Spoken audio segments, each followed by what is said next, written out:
Hey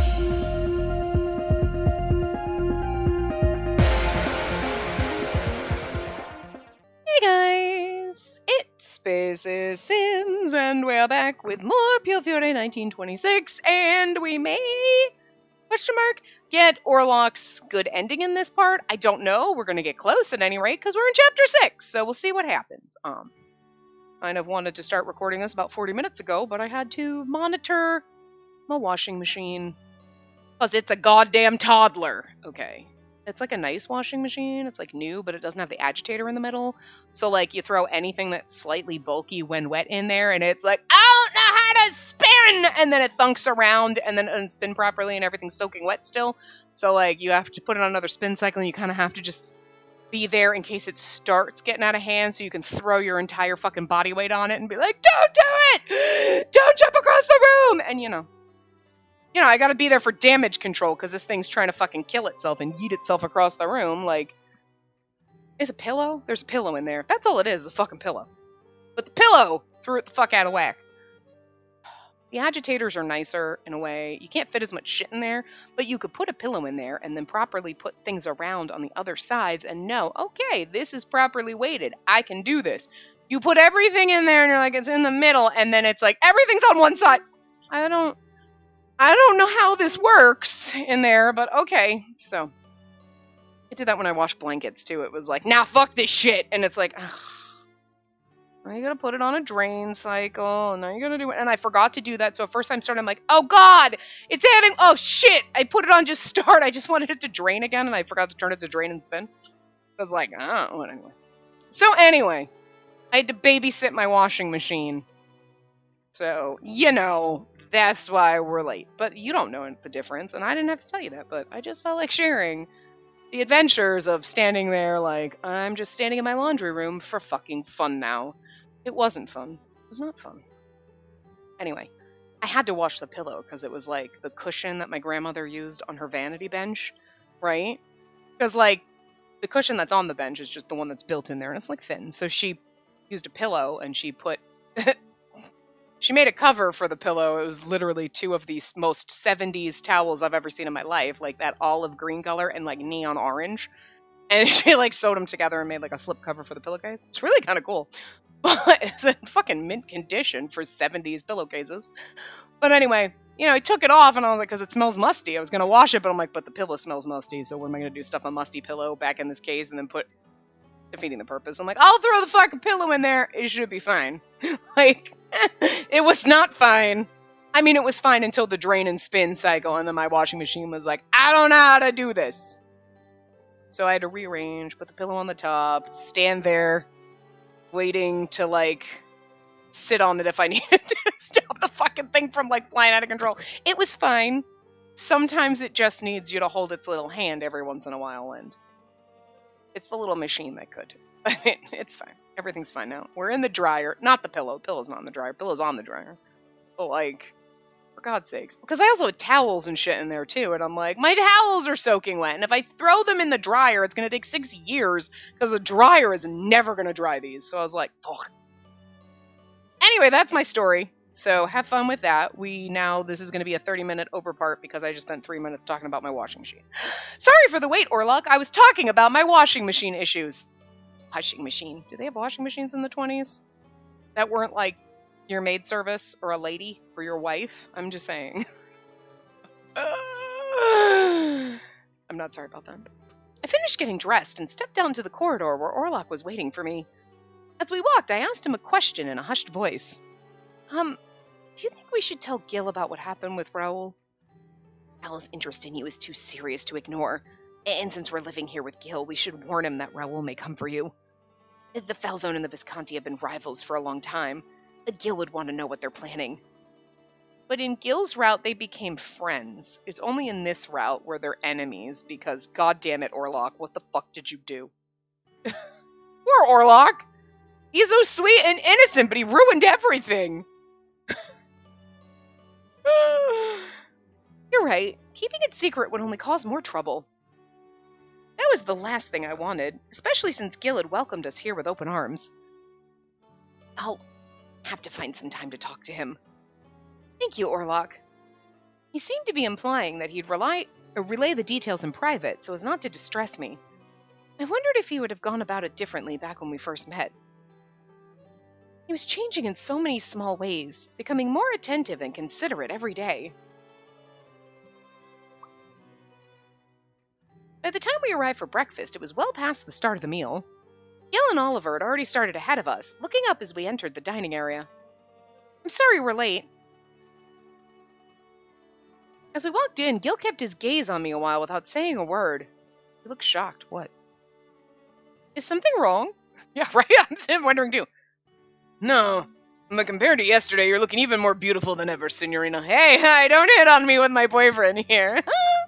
What do you think, Oliver? Am I pretty? Listen, I like a full man harem, okay? Oh, Orlok looks mad. He's like a little mad cat. You're like, I just want to pet you when you're angry. He's like my sister's cat. Like, they have a cat that my brother-in-law rescued. She's like tiny. She's like a teacup cat, okay? It's like tiniest little cat. But she's like a cellar gremlin. So, like, my sister brought her up or something at one point. She's like, here, hold her. The cat, like, will growl at you. And growl and, like, because she doesn't want you to hold her. But it's like, she won't do anything. She won't bite you. She won't scratch you. She just... as you just pet her and hold her and love her, and she's so fluffy and tiny, and like that's what Orlok reminds me of.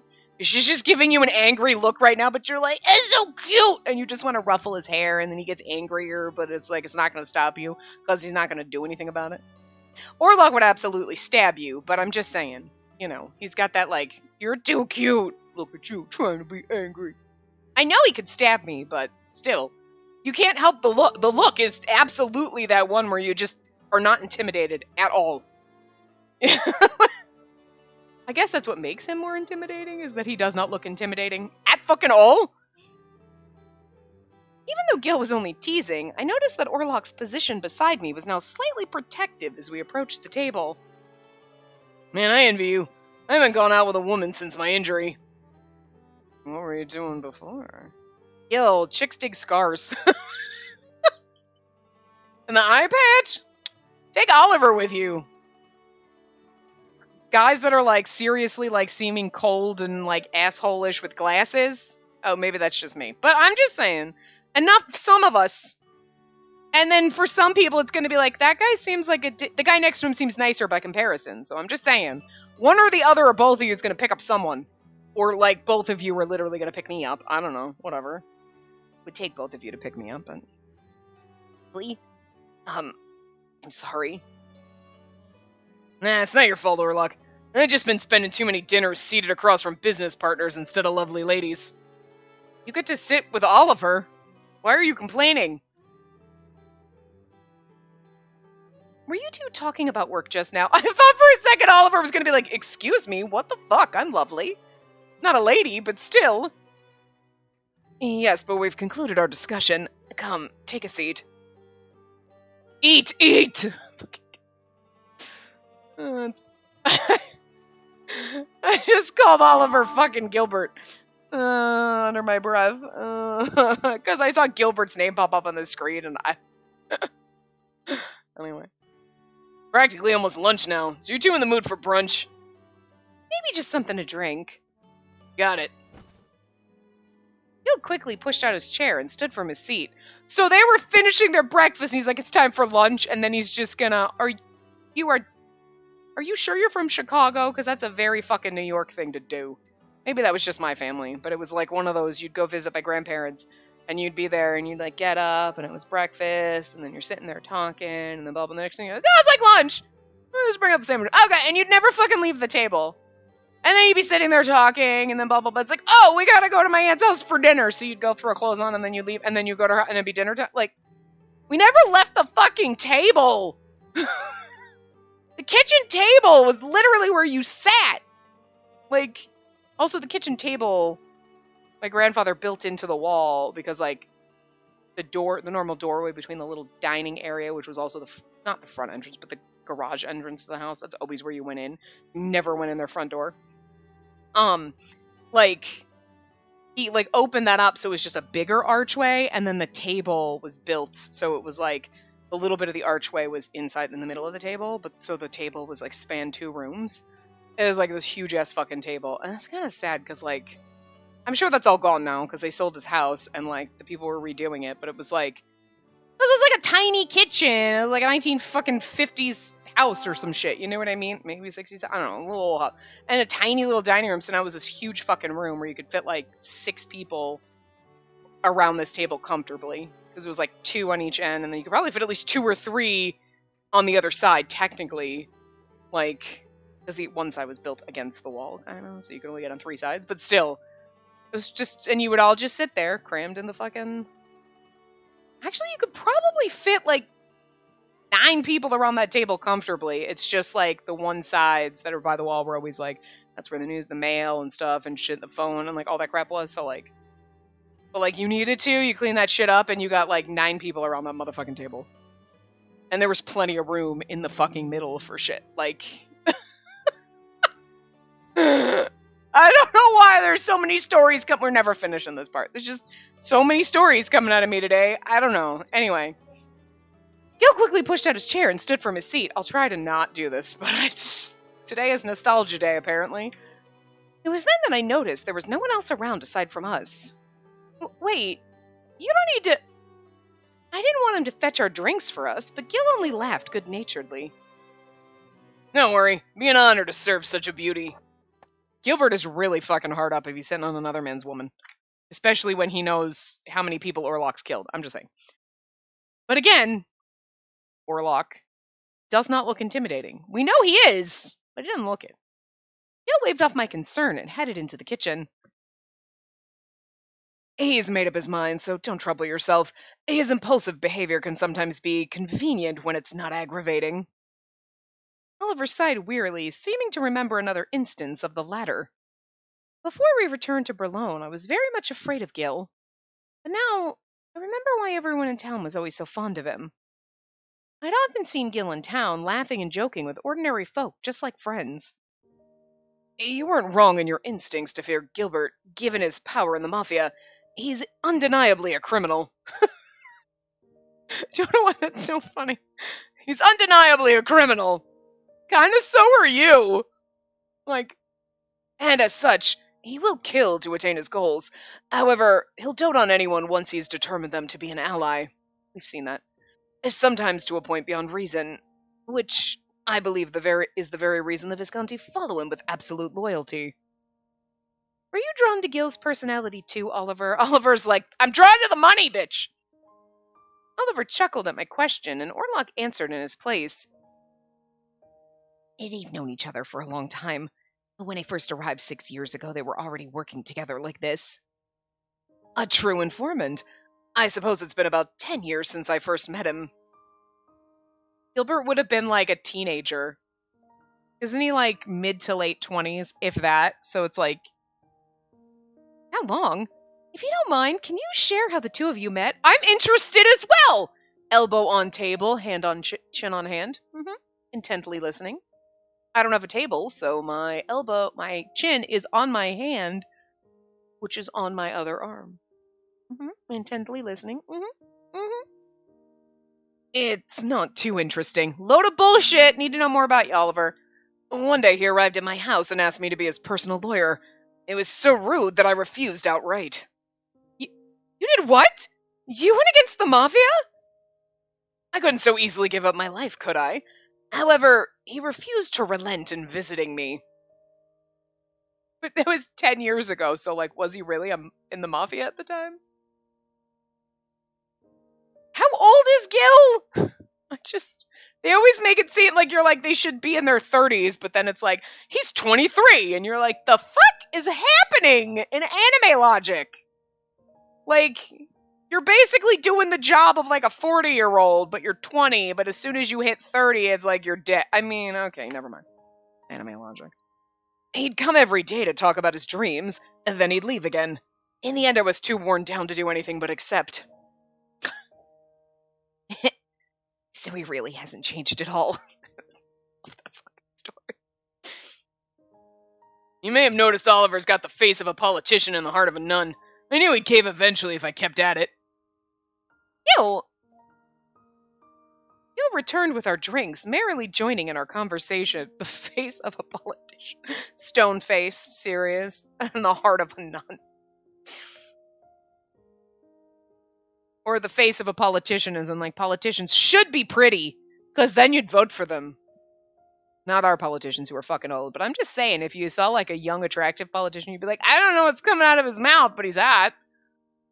That would be so dangerous. So dangerous. But, worst thing. I heard rumors of an infamous bastard of a lawyer had stopped at nothing out of his way. Perfect for the mafia, don't you think?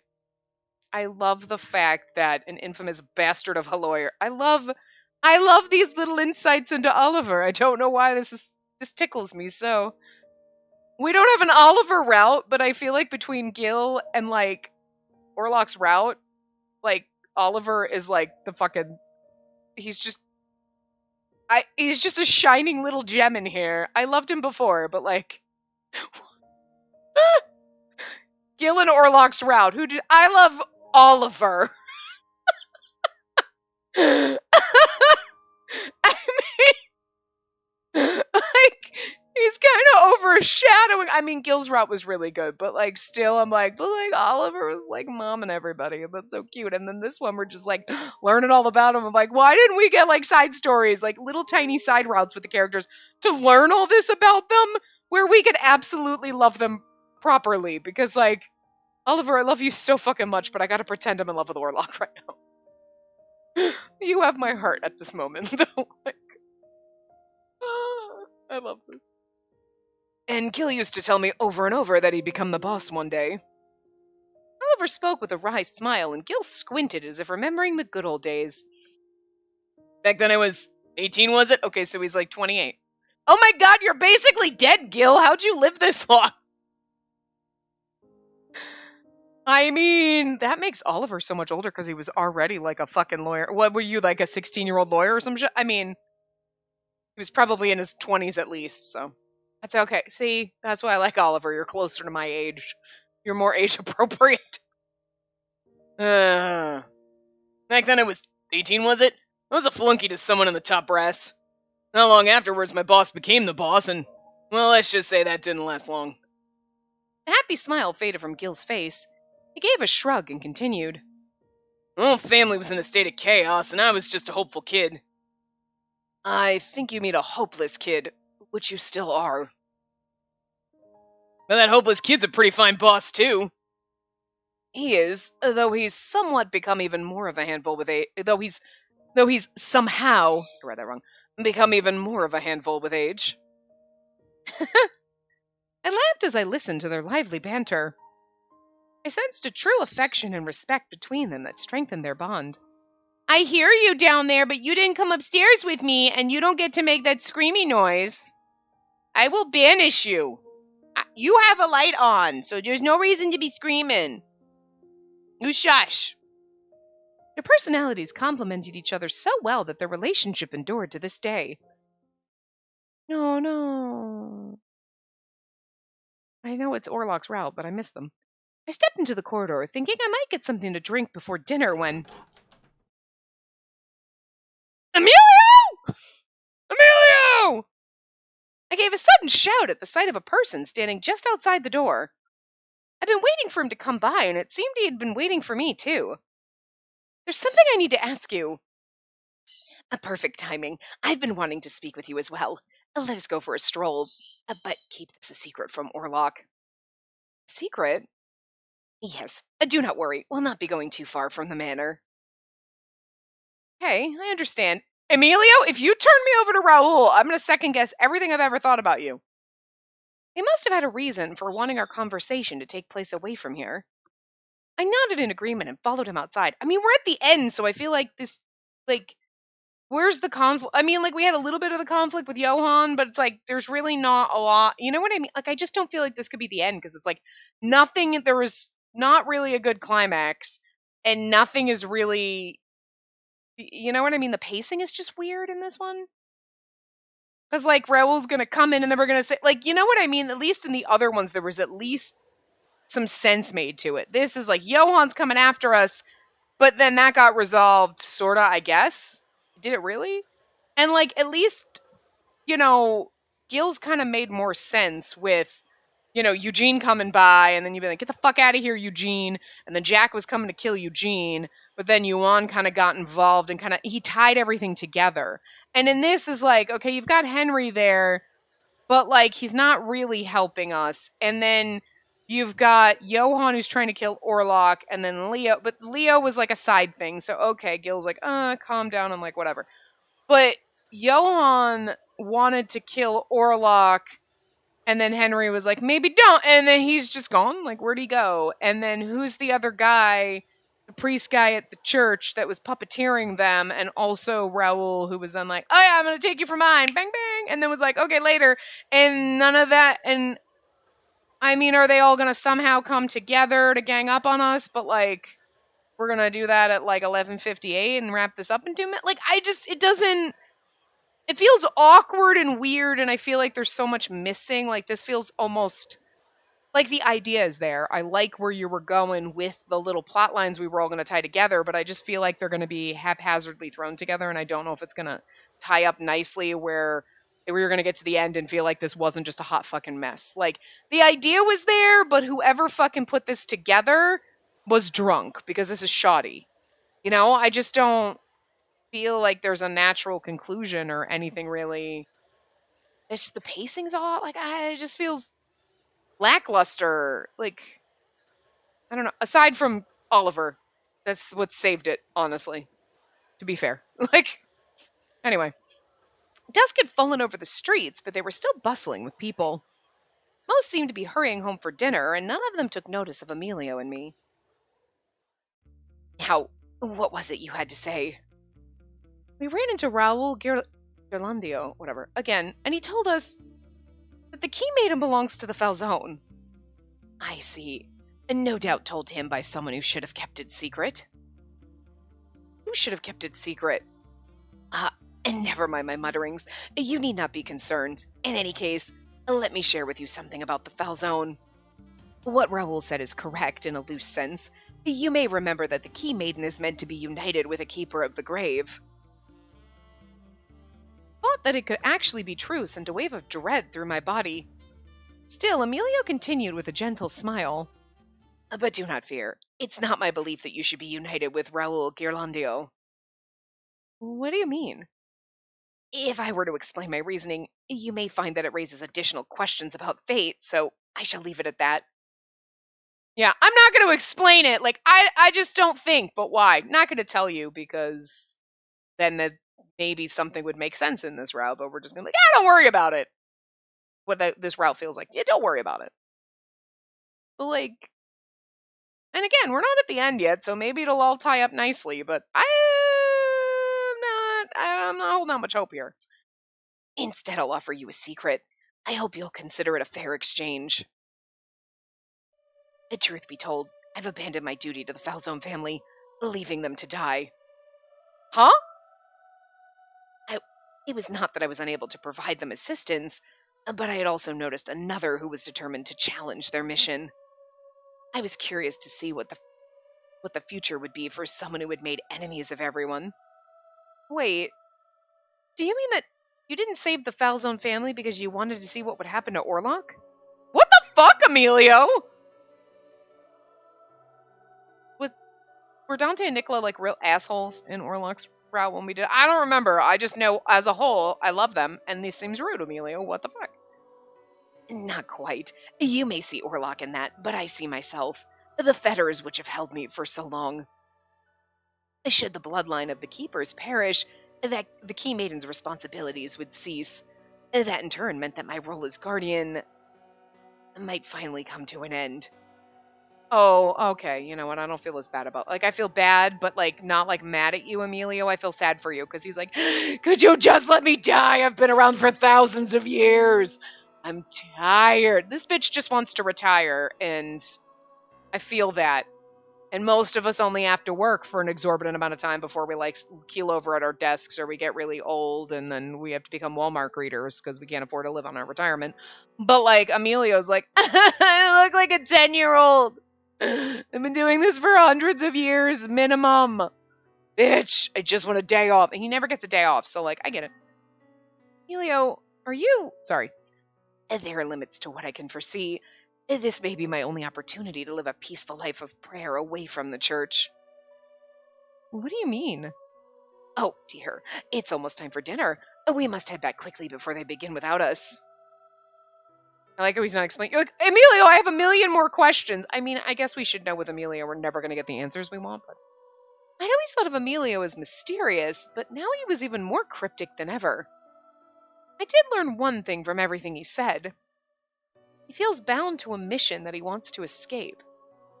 Deciding not to pursue it further, I walked with him back to the Visconti Manor. It had been so long since Emilio joined us for dinner that I felt myself return to high spirits.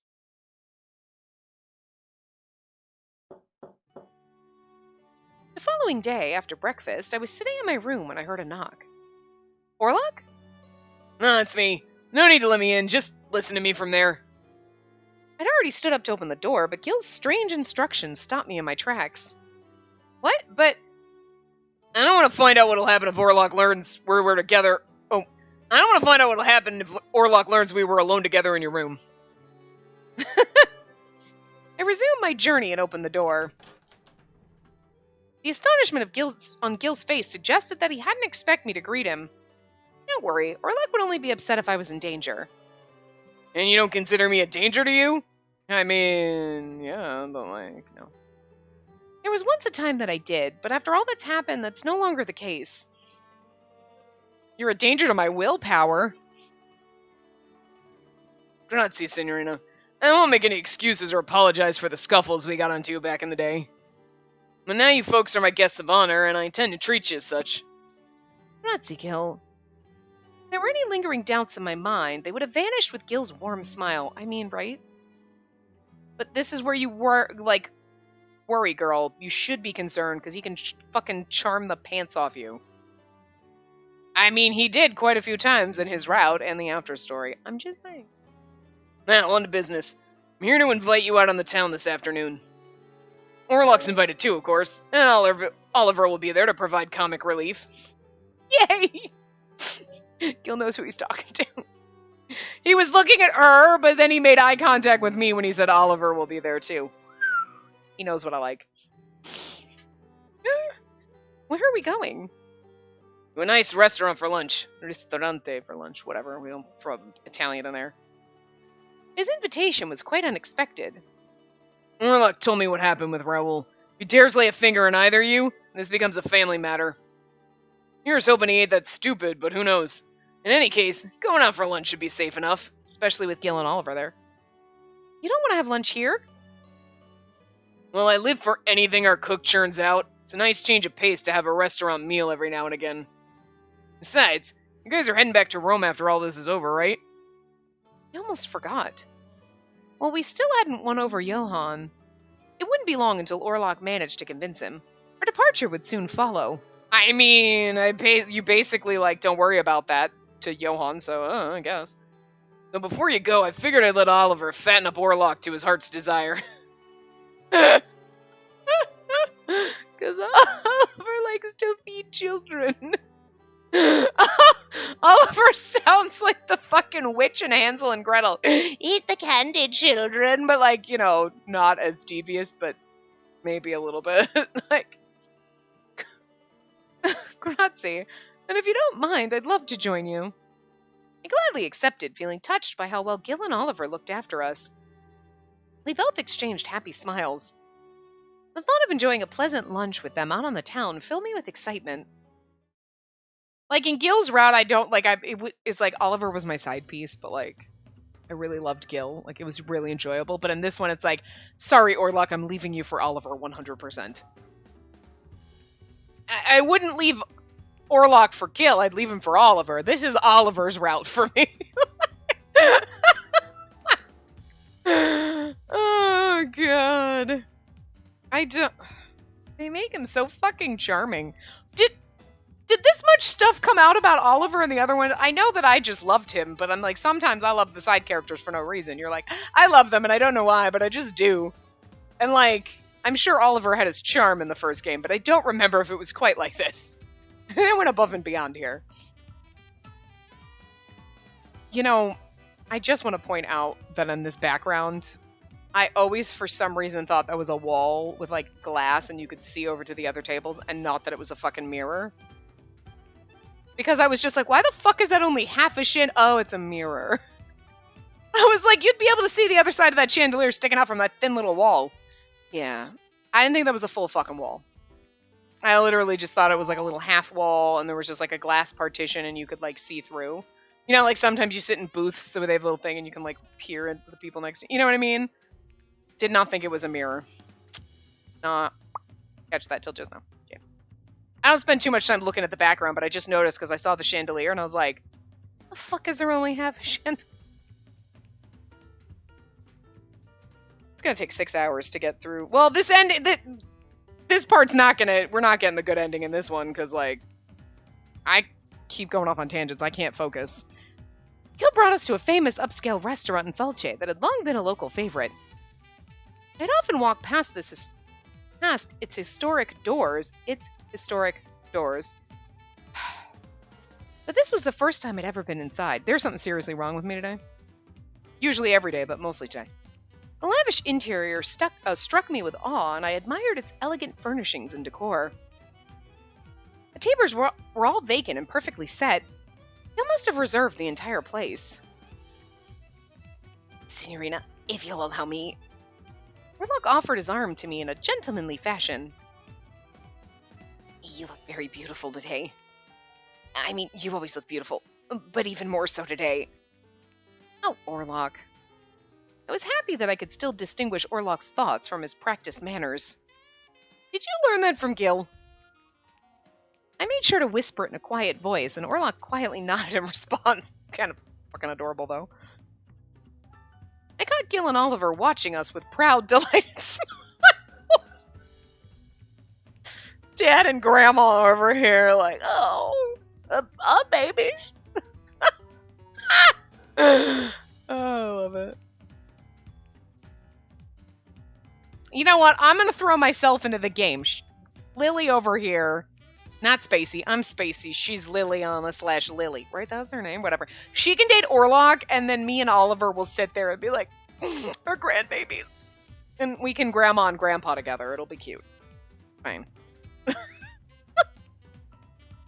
We were served spaghetti a la pescatora with fresh clams, mussels, scallops, and shrimp. Oh, God, no. It's too much seafood in that shit. After that came a dish of veal rosini, topped with foie gras and sliced truffles. Foie gras. I think I'm not quite right, but anyway, sliced truffles. It was a sumptuous, luxurious meal unlike any I'd ever experienced before. Foie gras is like duck liver or something gross like that, isn't it? It like sounds fancy, and then you're like, bleh, when you find out what it is, it's nasty. At least Scottish people have the decency of calling something haggis, and you're like, it's disgusting, and it sounds disgusting. Foie gras sounds fancy, and then you find out what it is, and you're like, oh, stop it! If it's gonna be gross, just give it a gross name. Yeah. Look, I'm not fancy, okay? I do not like fancy food. And I hate it when people are like, let's go to a fancy restaurant. Can we not? Can we just go to a dive bar? Because dive bars have such amazing food! I want to go someplace fancy where the food is made to look prettier than me, costs fucking more than I can make in a month, and it's like one little bite. Okay, my fat ass can't handle that. My fat ass probably needs to eat food like that, because it's like, one little bite, and now we're full, but like, seriously? No, stop that shit. I just don't like fancy food. Just not uppity like that. like, cheap shit's fine. Then mid-priced in the range where you're like, this is expensive! But like, not like it's $500 for a scallop. No, you're like, what? $12 for this burger? That's like... When the whole meal and your drinks and everything is like over $100, you're like, that's kind of expensive for food. That makes me want Mexican food for some reason. Because I always spend a ton of money on Mexican food. It lasts for days. chips and salsa. I don't need the sodium. We were still in something of an excited delirium as we drove back to the manor after lunch. I'm apparently in an excited delirium because I can't fucking focus. There's something wrong with me today. Should not have tried to record this. The car slowed to a stop unexpectedly. Uh-oh. What is it? Peering ahead, I saw that there was a commotion on the street. Leave me alone, scoundrel! A well-dressed tourist was being accosted by a group of townsfolk that had gathered. Good grief. If isn't a local riffraff. Just a second, I'm gonna shut them up. Should you really go alone? I'll go too. I'll make sure Gil doesn't get hurt. So they're gonna leave. Raoul's gonna jump in the car and kidnap me and Oliver. Sorry I dragged you into this, Oliver. Looks like I had nothing to worry about. Be careful, Orlock. Oliver's over there like, I don't think this is smart. Don't worry, but yes, I'll be careful. They stepped out of the car and made their way toward the crowd. As we waited for them to return... Ah! My eyes barely caught sight of the driver being hauled out of the car. Told you. What the? Shut up and don't you move! The man pointed his gun straight at Oliver, who had no choice but to comply. Yeah, don't hurt Oliver. I told you we were gonna get kidnapped! First of all, I knew Raoul was gonna kidnap us here anyway, because, like, he made a promise, and, like, the game can't be that stupid where it's gonna be like, don't worry about it! Like it's been doing about everything else. Maybe Johan's tied up with him, and then we'll get, like, a nice bow, and it'll be like, alright, sure, okay. But, like, right now, I don't have faith that you can tie this in a pretty bow, but whatevs. But you knew Raoul was gonna kidnap us, and then Gil's like, I'll get out of the car, and Orlock's like, I'll go with you! Oh, we're fucked, Oliver. We are so fucked. Oliver knew it. He was like, we're so fucked! Yeah. Anyway. Another armed man climbed into the back seat of the car while the first took over the driver's seat. Ooh, careless goodbye. The careless goodbyes. It's Careless Whisper, but you know what? We can change the lyrics. Orlock. Now then, it's all the fuss. You having some trouble with the folks in my town? My town? Who are you? Name's Gilbert Redford. Redford? Wait a minute. Of the Visconti? Gilbert Redford? You're alive? Damn it! Unnerved by Gil's appearance, the tourist fled without looking back. Gil simply stood and watched him run. I don't know why I'm reading this like me or Orlock. I'm sorry, but anyway. Unnerved by Gil's appearance, the tourist fled without looking back. Gil simply stood and watched him run. There you go, sorry. I forgot who we were for a second. The crowd around us stared at Gil, many of them now seeing Gil for the first time since his long disappearance. Which is funny because he's left the house before, and yet, I'm just saying, nobody was like, I'm pretty sure I fucking saw him. And someone was like, bullshit! Oh, I bet you if you stand in front of a mirror and say Gilbert Redford 3 times, he, like, pops out. Like, some kind of fucking urban legend now. I was prepared to help if the situation worsened, but it resolved itself more easily than expected, which sounds sus as fuck, Orlock. As the crowd dispersed, Gil and I returned to the car, only to find that it was missing. Where? I blinked in bewilderment for a moment, and I heard a groan coming from nearby. Ugh. I rushed into the alley and found the driver badly injured and lying on the ground. Sorry, Gil. They're both still... Easy now, Orlock. Gil gripped my shoulder firmly to stop me from running out of the alley. I thought Orlock was going to punch the driver. It's not his fault. He got, like, clocked. Seems to me we took the bait. Hook, line, and sinker. Better Dandy was in on it, too. No use chasing after him on foot. Let's go back to my place for a little scheming. Fine. Our little dandy? You mean Raoul, or you mean Henry? Because that could really absolutely apply to either of them. I'm going to assume you mean Raoul. But absolutely could apply to Henry. Because you never fucking know what side he's on. I nodded, clenching a fist to control my impatience. Boop, boop, boop, and we've gotta wait for this to go. really, really slow before we can read goodbye. Or, yeah, goodbye. That's what took the longest. Oh, well, Emilio. Emilio! And now then, I've spoken about myself long enough. You were so kind to lend me your ear that I'm afraid I've taken advantage. Unbelievable. If the church decides to come after me, I'm going to hold you responsible. I thought you enjoyed the intrigue of disguise and deception. Or have you decided to retire to a quiet life of peace? Well, do not worry. The church is not aware of our connection, and it would be impossible for them to confirm even the slightest suspicion. I'm here today to bid you a fond farewell. Once all settled, I shall disappear from sight forever. Henry's like, is that a fucking promise? You're unsurprised. Perhaps you already knew what I was thinking, that this would be my last visit to you. I'm glad for that. You bring nothing but an endless stream of problems, forcing me back into the spotlight long after I left it. I admit I do feel somewhat guilty, but I could trust no one else to handle it. You were the only one who could. Truthfully, Henry, I admire your spirit in challenging the fate that determines so much of your life from infancy. Fate's a word I've grown to resent. The stars may appear to change from where we stand, but in fact, what we see was written long ago. Which is why I've taken such a liking to you. I think of you as a dear friend and confidant. Very one-sided to me. Let me just say, that most who want me as a friend are either disillusioned or deranged.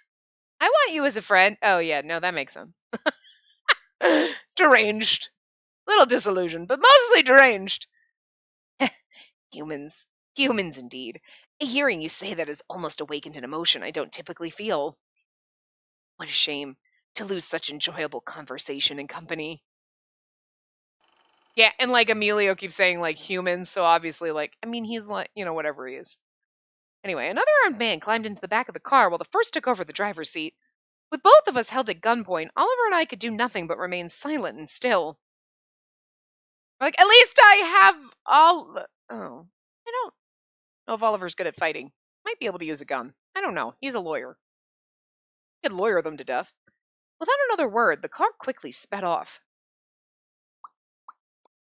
Well,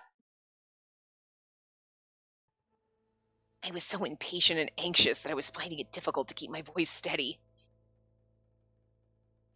Do you think Johann was the one who abducted them? Orlock, think for a second!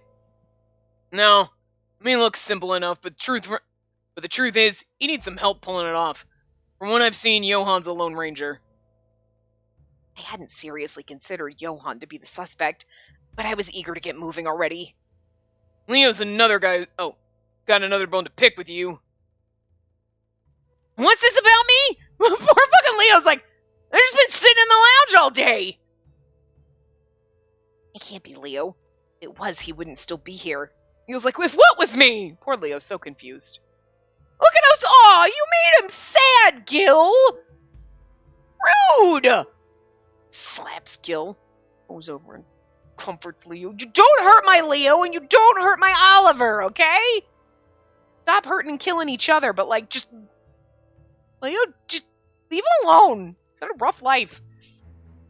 Which means it has to be Raoul. I mean, seriously, like, come the fuck on, 2 brain cells. Gil and Orlock, 2 brain cells between the 2 of them, and neither one of them could use them. And Leo's over there like, I don't do anything. This answer confirmed my initial suspicions, and yet, you morons. Idiots. I was about to rush out when the weight of Gil's hand came down on my shoulder again. Wait, Orlock. We're going too. You can't do this alone. But it takes too long to coordinate a group. We don't have time, so let me go first and... You don't have to tell me how strong you are, but if they've rallied an army, you'll have your hands too full to save the hostages. Plus, they took one of mine. Took my precious fucking Oliver. He didn't say that, but I'm just imagining he's thinking it. Remembered the battle at the church. The Visconti family's strategy was heavily reliant on numbers alone. Their soldiers weren't particularly strong, so the threat was low at first, but they were all loyal to Gil and determined to die for him, which demanded all my attention. They won't be like that with the Falzone, because I don't think they like Raoul that much. I couldn't refute the point that Gil had made, since it was likely that the same would happen again. I'm pretty sure Raoul's primary aim is her, but at the same time, can't deny the possibility that he's still stinging over the way the Visconti turned him down the last time we met. You rush him without a plan, Oliver will be the first to die. Don't you dare rush him without a plan, Orlok! You've killed enough of my boyfriends! Bastard! If Orlok gets Oliver killed, I'm fucking done. I'm disowning him. Alright? No more cookies from Grandma! My fist tightened. Situations like these, I wished I'd never lost my right arm, that I could get it back somehow. Are you saying that the Falzone really kidnapped them to take them hostage? Gil quietly patted Leo on the shoulder on her way out of the lounge. Like, poor fucking Leo. We were like, it could be Leo, and he's like, it could be what? Yeah, I was stunned as I watched the two of them leave. Or Leo, by the way. Couldn't tell. It made me remember Dante again. Get so many Dante fucking flashbacks because of Leo. At least Dante makes an appearance in, like, ghost form. My future? Yes, you've done a lot for us. If you ever decide to leave this business, I can ensure the proper arrangements are in place. Man, I want to keep working for the family. I want to keep working for you, boss. I'm willing to give up my life for it. Leo, I appreciate your dedication. However, and the reason I reached out to you in Strano was not so you could die in the Mafia. I just couldn't turn my back on you. It was my own ego, which is something you no longer need to suffer. You're free to do as you wish.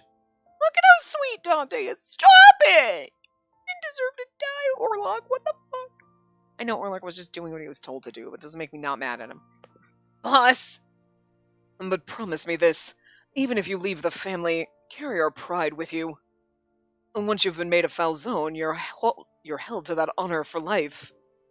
Yes, understood, boss. Something burned at the back of my eyes. It's tears, Leo! Just let him out! Retaliate. This is the last thing in this chapter. You know. We're Oliver and they're beating Oliver! Don't beat Oliver! Oh, my heart can't take this. There was another sharp blow to my back. Forgive me for leaving in the middle of such an enjoyable conversation. And now then, I recall your demand for more concrete terms, or whatever it was you said. If you beg for your life, perhaps I'll forgive you. I see the Falzone's finished, and that you'd go to such lengths to soothe your wounded ego. Bring it to me. As you wish. Soldier disappeared for a moment, then brought forward an instrument of some kind. Oh, poor Oliver, stop it, I don't like this. Listen, Raoul, you're pretty, but you don't get to hurt Oliver like this, okay? You don't get to hurt Oliver like... Are you looking at me? Leave Oliver alone. I hate Orlok's route, okay? I fucking hate it. I mean, I love it because they're making me so fucking mad, but I hate it because fucking Orlok killed everybody, so that sucks. And now in this one, it's like, why do you have to hurt Leo like this? And then poor little Leo is like just over there dealing with his emotional pain, and it's just awful. And now Oliver's dealing with his physical pain, and I don't like any of it. My two precious babies that need to be left alone are just being tortured in this route, emotionally and physically, and I don't like it, alright? Spacey's not having any of it. Mama's mad, alright? I am mad. Grandma's about to get all up in this shit and kick some ass, Raoul. No Christmas gifts for you. Not even coal, motherfucker. Gonna get my boot up your ass. He's so pretty, but he's such a fucking tool. If you're gonna hurt Oliver like this, like, I mean, what the fuck? This is a very useful tool. And the vise and the plates are made with bronze, with steel bolts on each end. The mechanisms are rather simple, really. You place the thumb in this opening and tighten the screw. First, your joint shatters. Continue tightening the screw and the bone breaks. The grand finale is crushing the finger beyond repair. Oh, Oliver, no. Raoul slid the device over my thumb with a smile. That is, I hear it will be beyond repair. An unfortunate outcome, of course. I've never tried it myself, but I hear the pain is unbearable. I do hope you enjoy the experience. Although I have to be mad at Dante for keeping the torture basement before he died, that's all I'm saying. Because, like, we know in Orlok's bad ending, Dante didn't die in one of the bad endings, and we know what happened, and we know what Dante did, and we know what he did in this torture basement to Orlok at any rate. So, like, but Dante, I'm kind of mad at you for keeping the torture basement. So, a little bit your fault. You should have gotten rid of it, but, I mean, Orlok did kill you, so I guess you didn't have time to think about that, but... Just saying. Did that hurt? How magnificent. I am pleased to know it's fully operational. Stop it. What a shame that you didn't plead for mercy. You can hear the crunching noises. Stop it. No words could describe the burning pain. I'll cry for you, Oliver. It was all I could feel. Nothing else existed but pain. No, stop! That's me screaming in place of Oliver screaming! Stop it! I don't like this! Fucking Raoul. How pathetic. To think a grown man could wail with pain like this. I'll make you wail with pain, motherfucker! I trust you can handle the rest. Be sure not to kill him. I'll be the one to handle that. Understood. Poor baby. I don't like this. We're definitely not getting the ending here. Something burned at the back of my eyes. Dante, Nicola, what the new boss was doing was throwing his weight around to settle personal scores. There was only one thing I could do. Wait for me! I'll lead the way! As I rushed after them, I no longer felt lost. I knew that what I was doing was the right thing. Good for you, Leo! Go save Oliver! My good precious baby Leo going to save my good precious baby Oliver! I'm so happy! Get there before they break all of his fucking fingers. He needs them to, like, type things and write. He needs them to do lawyery things. I recognized the Foul Zone Manor through the window of the car. Upon our arrival, Oliver and I were separated, and I was pushed into an empty room alone. Fortunately, the men left without restraining me. Oh, Raoul's gonna try to have the fun doing that. Oh, God. Oh, God, the bad ending is absolutely gonna basically be this, and Oliver's gonna fucking die, and we're gonna get assaulted. I set about checking the room immediately, but the door and window were sealed tight. I need to let Orlok know I'm here. He knows, girl. He ain't stupid. I searched... Well, you know. He and Gil took a little bit too long to come to the conclusion that was obvious. Like, it could be Johan. But I don't think he's gonna do that. Orlok, it could be Johan. I don't know, he's not alone with... It could be Leo. What? I'm right fucking here! Do you think it... I think it was Raoul. Yeah, I thought so too. What the fuck, you idiots? Of course it was. I mean, sure, it only took him like 10 minutes, so, like, whatever, but still. I searched for anything that might help protect me or aid my escape. You have a knee? I think you should kick him in the groin with it. Suddenly... Signorina, may I come in? Raoul, my breath caught in my throat in a panic. Yeah, too bad there's no fireplace poker. Grab the lamp. It's big and heavy. You can hit him with it. Not even a reply, it seems. We simply must do something about those manners. Raoul walked in, clearly irritated. You need to learn your place, Signorina. Man, you thought he was going to be nice, but I guess since he thinks he owns you, he's... Oh, God. I moved back to keep my distance from Raoul, who approached me with sinister eyes. It's okay, nothing's going to happen in this ending like that. But I have a feeling the tragic bad ending is absolutely going to be something like that. It's going to be the Orlok tragic bad ending of the first game, 2.0, but instead of Dante, it's going to be Raoul, is all I'm fucking saying. And, like, there's a part of me that's mad about it, but there's another part of me that's like, I mean, sometimes the tragic bad endings are like, this is awful, but I'm kind of into it. My thought process right now is, I mean, as long as you don't hurt Oliver, I might be into it. You heard Oliver, and all bets are off. I am hurt that you'd be so frightened. I mean, you're going to force yourself on me, and you think you own me, so of course, not happy about that. I felt the hard wall against my back. Don't come any closer! Even though he had me cornered, I glared as fiercely as I could. How very foolish. It's I who'll be giving the orders here. Raoul grabbed my arm with force. Let me go! I struggled to break free, twisting my body and pushing him, but his hold on me was too strong. I do enjoy a feisty woman, but only if she knows when to properly submit to my will. I've told you before, you belong to the Falzone, which means that you belong to me. A shadowy excitement flickered in his eyes. Oh, God. I felt both afraid and revolted by his touch. And the time's come for you to learn what that means. Oh, dear. Oh, dear. Okay. Just in the nick of time. This way, we usually keep prisoners in the underground cells, so the two of them might have been brought down there, too. Leo led us into the manor through the back.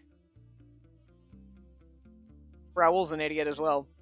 We were lucky to avoid notice as we snuck in, but our luck couldn't last forever. You there! Two soldiers appeared. And Orlok fucking killed him. Orlok leapt up like the wind and walloped one of them with the blunt handle of his dagger. His heel came down on the other guy's head, and they were both laid out in seconds. Answer me. Where is Raoul? Orlok had him by the neck and was leaving him just enough airway to speak. The other soldier rolled over and tried to get up, but he saw my gun pointed straight at him. A Visconti vehicle was attacked today. Where are the passengers? Orlok's voice was icier than I'd ever heard it before.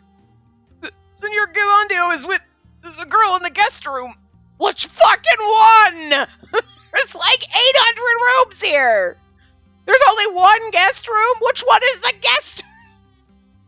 This fucking manor's huge, for fuck's sake. The other one's underground. See, understood. Slats his throat. Chokes him out. Yeah, well. Orlok tightened his chokehold until the guy lost consciousness. I slugged the other guy with the butt of my gun.